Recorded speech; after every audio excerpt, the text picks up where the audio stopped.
Prayer, although oftentimes it's viewed as us basically just lifting up all of our requests to God, which is a part of prayer, it's actually a two-way conversation.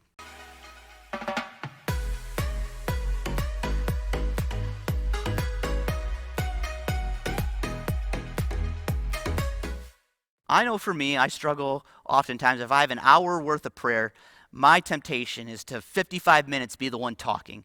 God, I need this. God, help in this area. Please bless this person. Blah, blah, blah, blah, blah. That's fine.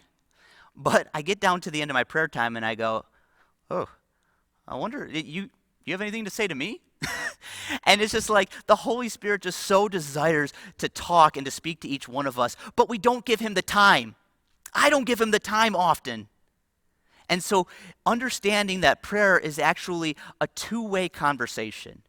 It's not just talking to God. It's actually listening to him. The Lord wants to speak to you, but it requires us to actually close our mouth, to quiet down, to remove distractions, and to give him the space to talk to us. So one of the most accurate ways to determine the voice of the Lord in these scenarios is to be well grounded in the Word of God. I like to think of the voice of God as like a rushing river. And the banks of this river are the Bible. And so anything that's inside the banks of the river, anything that is in conformity with the Word of God, if the Lord's saying it, yes, I can believe it and I can go in that direction. But if at any point there's just even a little droplet of water that splashes outside of the banks of the river, outside of the Word of God, regard that as poison. I promise you one thing. If whatever you feel like you're hearing from God doesn't align with the principles of Scripture, it's not God. It can't be. It has to align with the Word of God. All right, now I want to talk a little bit about our prayer lives and some practical steps to really dig into a deeper life of prayer. If you do these three things, I promise you, almost immediately, you are going to begin to grow much more depth and intensity in the practice of prayer than if you're just trying to kind of wing it from day to day. So here are the three things. Developing a prayer list, putting it in our schedule, and worship. Now, right off the bat, some of you kind of feel a little repulsed, like, ugh, that almost sounds like legalism, a prayer list, scheduling prayer, like what is that all about? Give me some time to sort this through. Like I said, I oftentimes come into prayer and maybe I feel the inspiration of the Spirit at the moment and I'll go for 5 or 10 minutes with just whatever the Lord's given me. But oftentimes I kind of get that time where my mind just goes blank. I can't think of anything. But I know that there's a lot of things I need to be praying for. And so at that point, I can actually turn to my prayer list and I can begin to pray things from the list that then re-inspire me and reinvigorate me and get me in the flow again. And so a prayer list is just a really practical way to pray the things that you want to be praying for, to remember it, and to continue to excel in prayer.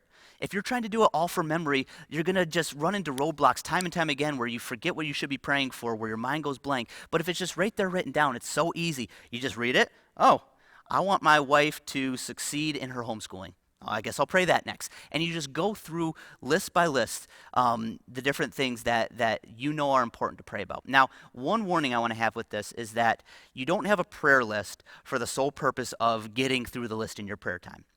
I've fallen into that trap before where like the Holy Spirit might be moving me in a direction, really pushing me in one way, but oh no, I got to finish that list. I got to get through this list. I got to check this box off.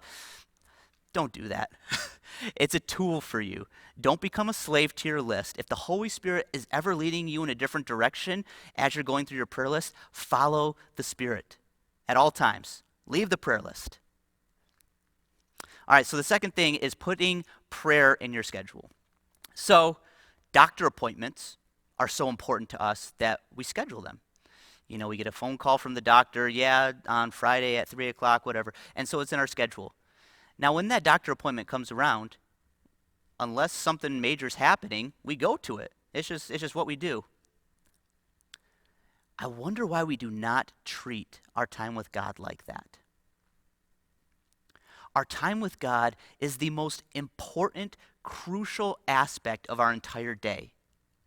But so often, I find that if I don't actually schedule it into my day and remain committed, letting other people know, like, hey, sorry, I can't have a meeting at this time. Hey, sorry, I'm not going to be able to talk on the phone right now, anything like that.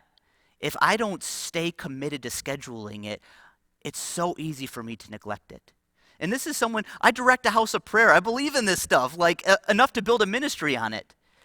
But still, I am just so weak in the flesh when it comes to the discipline of prayer and spending time with God that I need to have it in my schedule. And so I really encourage you, schedule it into your day. And I encourage you to go even one step above that.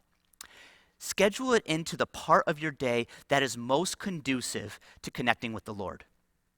Some people are morning people. If you're a morning person, schedule your prayer time in the morning.